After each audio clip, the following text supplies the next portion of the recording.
gracias una vez más a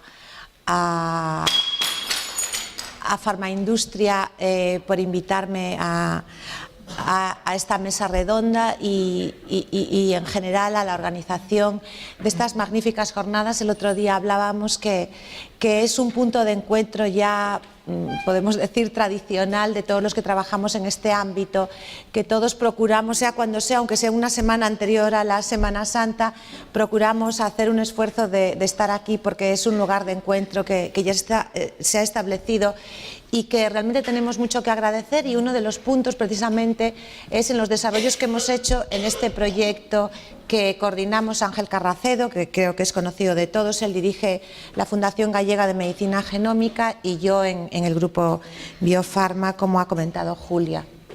Bueno, quizá aquí no es demasiado importante decir quiénes somos, pero resumiendo brevemente diré que somos dos equipos de investigación que tenemos, desde el de Ángel Carracedo y el nuestro, que tenemos pues desde hace mucho tiempo la voluntad de colaborar y de trabajar juntos, pero que bueno, no era tan sencillo por las condiciones, dirigíamos tesis, etcétera, y mientras tanto pues fuimos desarrollando pues nuestra vida profesional, él en el campo de la genómica y nosotros pues en el campo de lo que era el descubrimiento de fármacos. Somos un grupo de farmacología, una facultad de farmacia, y nuestro objetivo y nuestra voluntad era tratar de hacer medicamentos, ¿no?, en esas primeras fases.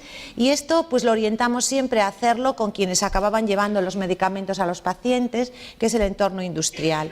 Bueno, y allí pues hemos desarrollado pues tanto nuestra labor investigadora como nuestra labor ya aplicada en los clásicos proyectos público-privados que han permitido que pues con farmacéuticas y biotecnológicas en el mundo en el que nos hemos movido pues hemos sido capaces de apoyar moléculas que, como era nuestro objetivo, llegaron a los pacientes, no en nuestras manos, pero llegaron a los pacientes. Bueno, somos un grupo grande, yo creo que 120 ya no da nuestro tamaño, pero hemos ido creciendo en este tiempo del proyecto Innofarma. Yo siempre digo que los 100 y pico son del grupo de Ángel y los 30, 40 son del ámbito de Biofarma. Entonces somos como una especie de T, de transferencia, que se le ha pegado allí a la plataforma gallega de medicina genómica. Tenemos colaboraciones porque el ámbito en el que nos movemos, que es el público, y la situación en la que estamos allí en el oeste, ¿no?, pues exige que si quieres trabajar y si quieres estar donde se hacen las cosas, tiene que ser a través de colaboraciones tanto en el ámbito, digamos, de las redes científicas, como en el ámbito de las compañías farmacéuticas y biotecnológicas, que nos permite decir que tenemos, bueno, pues una red estratégica de expertos en el ámbito.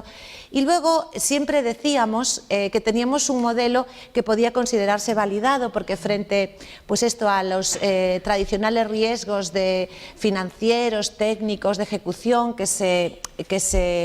que cuelgan siempre como una interrogante de las experiencias públicas y de los grupos públicos, que vivimos muy aquello dependientes pues del proyecto, de lo que pides, siempre vas con deadlines. Bueno, pues llevamos una trayectoria de que hemos demostrado que somos capaces de autofinanciarnos. Hay realmente muy pocos profesores, muy pocos funcionarios en nuestros grupos, y la mayoría pues están autofinanciados por los programas y proyectos desde hace más de 10 años.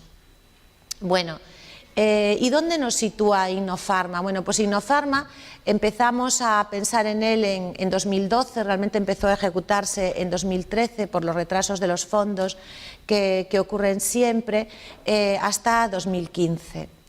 Y realmente la situación era un fondo tecnológico europeo, que ahora no viene a cuento contar todos los detalles, pero que tuvo que pasar por la falta de agentes privados en Galicia, era para I+D, tuvo que pasar al entorno del I+D público. Por tamaño eran proyectos que no podían bajar de los 10 millones de euros, y por cofinanciación era entre un 20 y un 30%.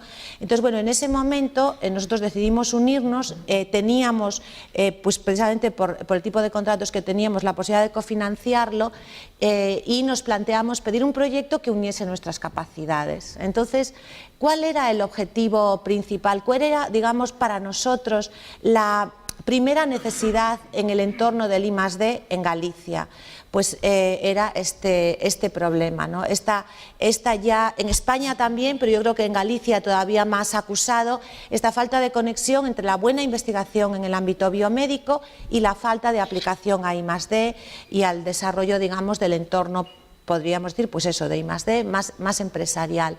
Y bueno, algo que, por eso yo siempre digo, bueno, Innofarm un poco nace de una reflexión mutua que hemos hecho muchísimas veces. Aquí yo creo que he crecido profesionalmente con estas reuniones, creo que ya vamos por la 9ª, ¿no?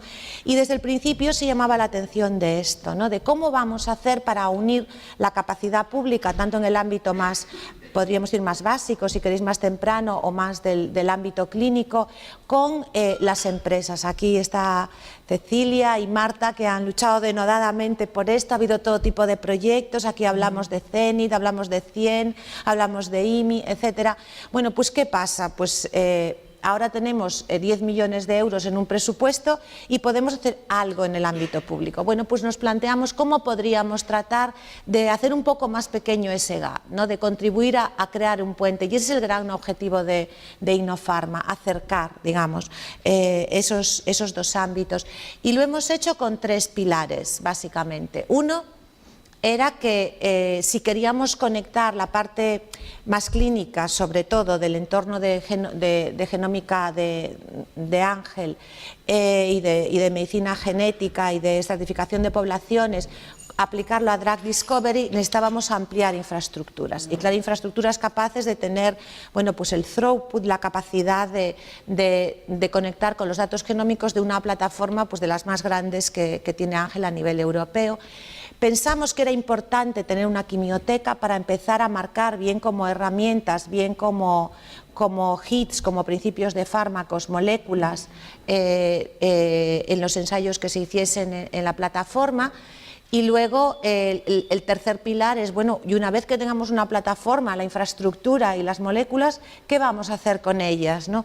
Bueno, pues en el último año y medio lo que nos planteamos era iniciar programas, empezar a crear un pipeline de programas de mucho riesgo, puesto que estábamos hablando de financiación pública y de ámbito público, y por tanto que levantasen esa investigación de más riesgo que no estaba siendo, digamos, todavía retenida o seleccionada por la industria, y empezar a trabajar en ellos, aplicar nuestras capacidades. Bueno, empiezo ya con resultados porque quería ceñirme al tiempo que me ha dado nuestra moderadora. En la primera parte, pues efectivamente construimos nuestra infraestructura. Somos ahora mismo una de las 8 o 9 plataformas europeas consideradas de altas capacidades en esta fase preparatoria de la Red Europea de Infraestructuras de Screening, EUOpen Screen. La otra también está aquí representada, que es Medina, en Andalucía. Hemos construido una quimioteca de 60.000 compuestos, que hemos procurado que no fuese exactamente más de lo mismo, sino que hemos tratado de llevar, pues, compuestos diferenciales y que tengan originalidades. Y hemos tratado de crear, en ese sentido, con esta plataforma, una estructura de red. Y una estructura de red que se representa, pues, por los proyectos europeos que han llegado a nosotros, 6 en este momento, y la participación en 3 redes de excelencia. Yo siempre me gusta mucho esta diapositiva que me envió alguien de los que están aquí presentes hace tiempo, que estaba en la página web de IMI y yo no la había visto. Me parece que para señalar tengo esto. Sí. Y bueno, esta finísima línea, que yo no sé si sois capaces de ver, bueno, pues me dijo, oye, esa línea sois vosotros, he estado mirando, ¿no? Y si os fijáis, bueno, pues aquí tenemos bueno, pues redes bien potentes, aquí tenemos, bueno, pues un gran centro de hubs en el Reino Unido, pero bueno, tenemos que conectarnos. Pero yo creo que este mapa también nos dice dónde estamos, aparte de que ya afortunadamente hay otras líneas a Galicia y a otros lugares de España, Madrid y Barcelona, o Barcelona y Madrid están, claro, más gruesos, pero también nos da una idea de lo que tenemos que pensar. Es decir, si nosotros queremos estar ahí, pues evidentemente la única oportunidad que tenemos es haciéndolo a través de colaboraciones, ¿no? Y esa es, pues, la voluntad de nuestro proyecto. Y respecto a la última parte, que es al tercer pilar, que son los programas, realmente nuestra idea era tratar de generar programas de muy alto riesgo en fases muy tempranas y tratar de avanzarlos aprovechando los modelos que están surgiendo de codesarrollo y de colaboración en primeras fases, sobre todo con industria, para llevarlo lo antes posible al entorno industrial. ¿Por qué llevarlo lo antes posible al entorno industrial? Es una pregunta que nos han hecho muchas veces a Ángel y a mí, porque dice, qué obsesión si es un proyecto público para llevar a cabo con entidades públicas, así es, no permitía en aquel momento colaboraciones con empresas, ¿no? Bueno, pues porque creemos que nuestra voluntad, lo decía al principio, era cubrir ese espacio, entonces tienes que conectarlo. Lo que está al otro lado es el ámbito industrial, pero también por una razón bastante obvia, y es que si lo que queremos es tratar de convertir nuevos mecanismos de acción, nuevas dianas terapéuticas en la base para crear un proyecto de descubrimiento de fármacos, que buscas moléculas, si eso quieres que llegue a los pacientes, al final del recorrido, allí en las fases clínicas, llegando a los pacientes, tiene que estar la industria. Y en las fases intermedias tienen que estar seguramente industrias biotecnológicas, y es un proyecto con I+D. Entonces, bueno, teníamos claro por ambas razones que era importante conectarlos lo antes posible con el paciente y también con el entorno industrial. Y bueno, ¿cómo decidimos hacerlo? Bueno, era, como os decía, un proyecto para Galicia. La idea inicial era, primero, simplemente los proyectos que venían del entorno más genómico de biomarcadores y nuevas dianas del grupo de Ángel Carracedo, aplicarlo dentro de nuestro proyecto y ya. Después, lo que pasa que también el temperamento y la forma de entender las cosas de Ángel, que creo que lo conocéis todos o muchos de los que estáis aquí, y mía, es lo de hacer siempre las cosas en abierto, en colaboración. Bueno, pues nos llevó a plantearnos que quizás era bueno hacerlo abierto, por lo menos a todas las ideas que pudiese haber con posibilidades de éxito en el entorno gallego. Pero luego hemos de decir que también, yo ahora os comentaré, estuvimos rodeados de asesores que realmente, muchos de ellos o parte de ellos estáis hoy aquí, representáis a nuestros colaboradores en el networking que antes os comentaba. Entonces nos hicieron ver que realmente la ciencia no tiene fronteras, y si queríamos captar buenos proyectos teníamos que abrirlo cuanto más posible a las buenas ideas, aplicarlas en Galicia en la plataforma, pero a abrirlo. Entonces así lo hicimos. Bien es cierto que por el tipo de fondo era fondo tecnológico para regiones como Galicia, objetivo 1, entonces habría que aplicarlo allí, llegaba a través del Mineco, por lo tanto podía abrirse a España, y al final nos dejaron abrirlo un poco al entorno internacional, pero básicamente centrándolo en España, y así lo hemos hecho, ¿no? Entonces, bueno, lo que hemos hecho en primer lugar era hacer una llamada. Es decir, nosotros tenemos estas plataformas, tenemos estas capacidades y tenemos este conocimiento que hemos desarrollado en el ámbito público, colaborando pues, por mucho tiempo con el entorno más farmacéutico del ámbito privado. Si alguien cree que la idea o el proyecto en el que está trabajando, en nuevos mecanismos o nuevas dianas, puede verse beneficiado por lo que podemos aportar desde Innofarma durante el tiempo de financiación del proyecto, pues que nos lo presente. Y así fue una llamada muy sencilla, no confidencial, de un par de páginas, que luego pues realmente nos desbordó. Uno de los atascos que tuvimos, que pensábamos que tendríamos 30 o 40 ideas, tuvimos más de 120 y teníamos previsto 3 comités que mirarían la parte científica, la parte, podríamos decir, más industrial y también la parte de propiedad intelectual. Y eso llevó mucho más tiempo del esperado. Pero al final pues, tuvimos proyectos y los clasificamos en 3 grupos.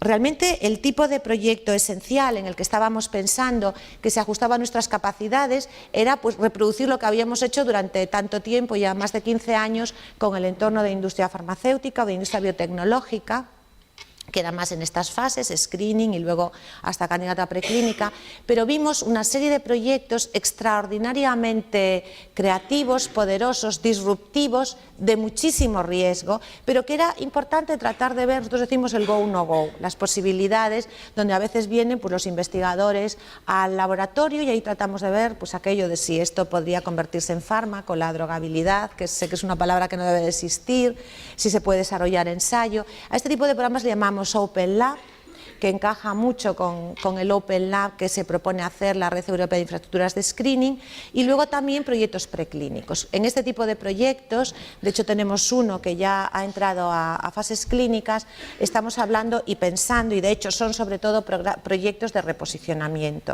Hemos acompañado un poquito a otros proyectos que ya estaban en fase preclínica y a lo mejor faltaba algo de seguridad para completar paquetes, etcétera, sobre todo en el entorno gallego, pero realmente son proyectos de reposicionamiento que te permiten volver muy rápido, ¿no?, al paciente. Y esto es, si podemos decir, nuestro pipeline, se puede llamar así, donde tenemos los 3 tipos de programas y donde tenemos las 4 áreas en las que teníamos conocimiento y en las que podíamos ayudar a empujar programas, digamos, que viniesen de ciencia más básica.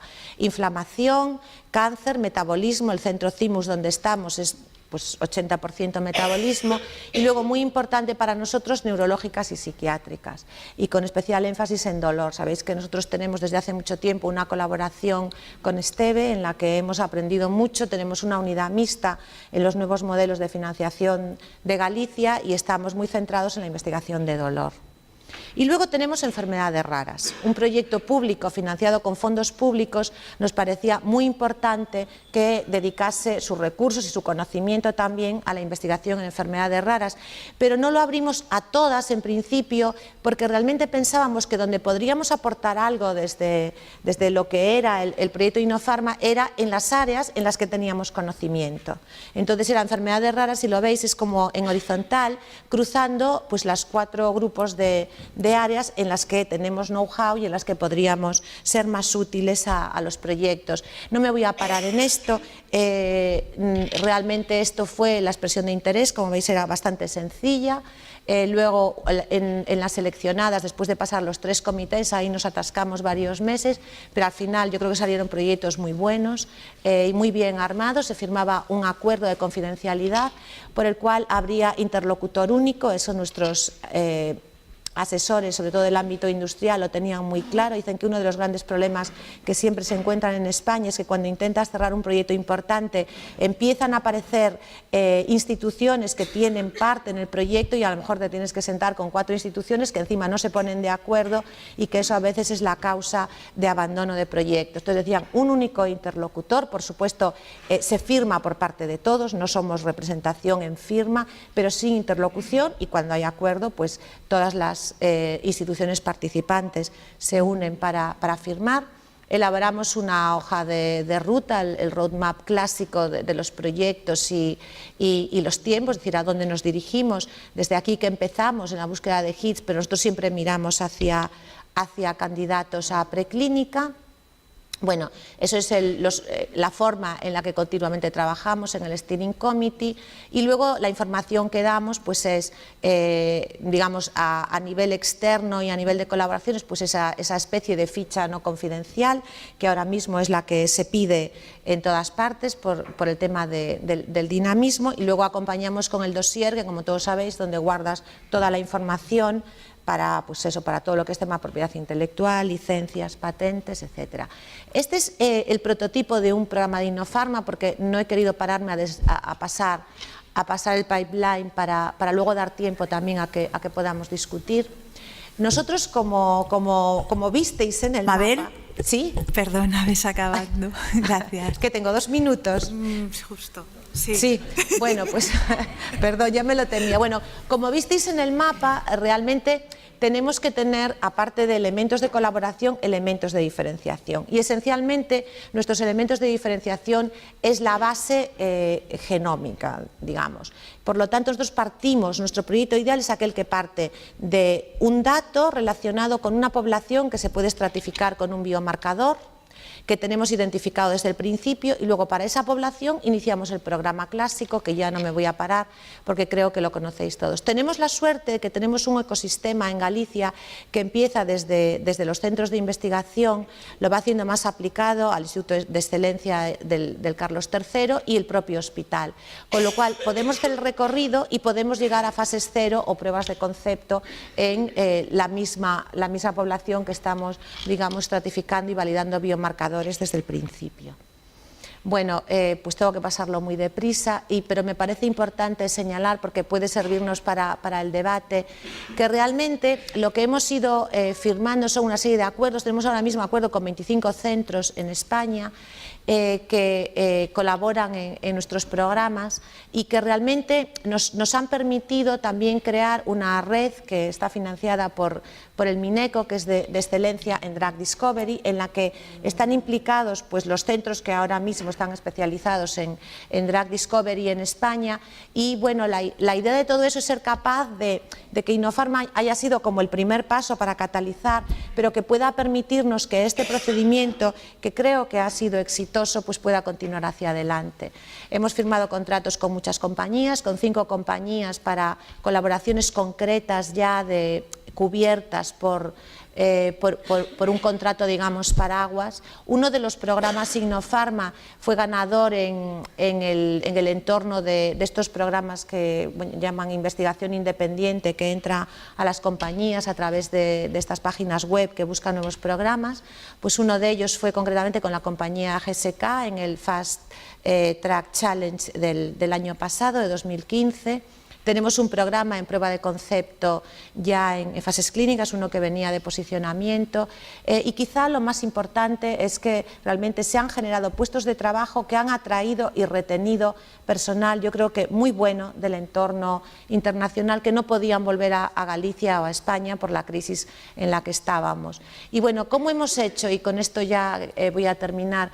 Pues realmente lo hemos hecho desde el principio, cuando se hablaba de los comités asesores, pues lo hemos hecho pensando en que para mantener Innofarma no se trataba solo de continuar pidiendo más fondo tecnológico, se trataba de que cada vez dependiese menos de fondos públicos y cada vez estuviese más mantenido por el entorno. Entonces esto nos preocupó mucho desde el principio, queríamos que lo que habíamos creado tuviese futuro, generase realmente esa riqueza para la que había sido concedido en Galicia, y eso lo hicimos a través de algo que parece bastante simple, pero que fue para nosotros absolutamente esencial, que era llamar a nuestros colaboradores y a la gente que conocíamos y tenía visión en sus entornos muy heterogénea, muy multidisciplinar, y nos hemos reunido pues muchas veces en Santiago y fuera de Santiago para tratar de identificar juntos cuál sería el mejor camino para sostener Innofarma, y el último taller pues lo llevamos a cabo la semana pasada en Santiago.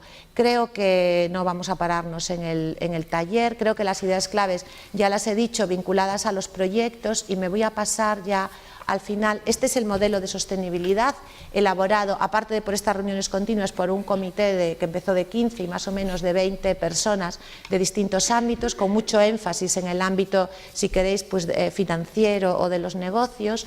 Y es que aquí está nuestra plataforma. Sí, Mabel, ruego vayas acabando. Ya acabo. Gracias. Pero vinculada a los partners industriales, también a inversores, y ese vínculo hemos planteado hacerlo a través de una fundación, porque la fundación es lo que nos va a permitir que, por ejemplo, estos codesarrollos con industrias como el que he citado de GSK, que requieren una aplicación de fondos en las primeras fases, se pueda tener en unas fases en las que no puedes pedir financiación a terceros.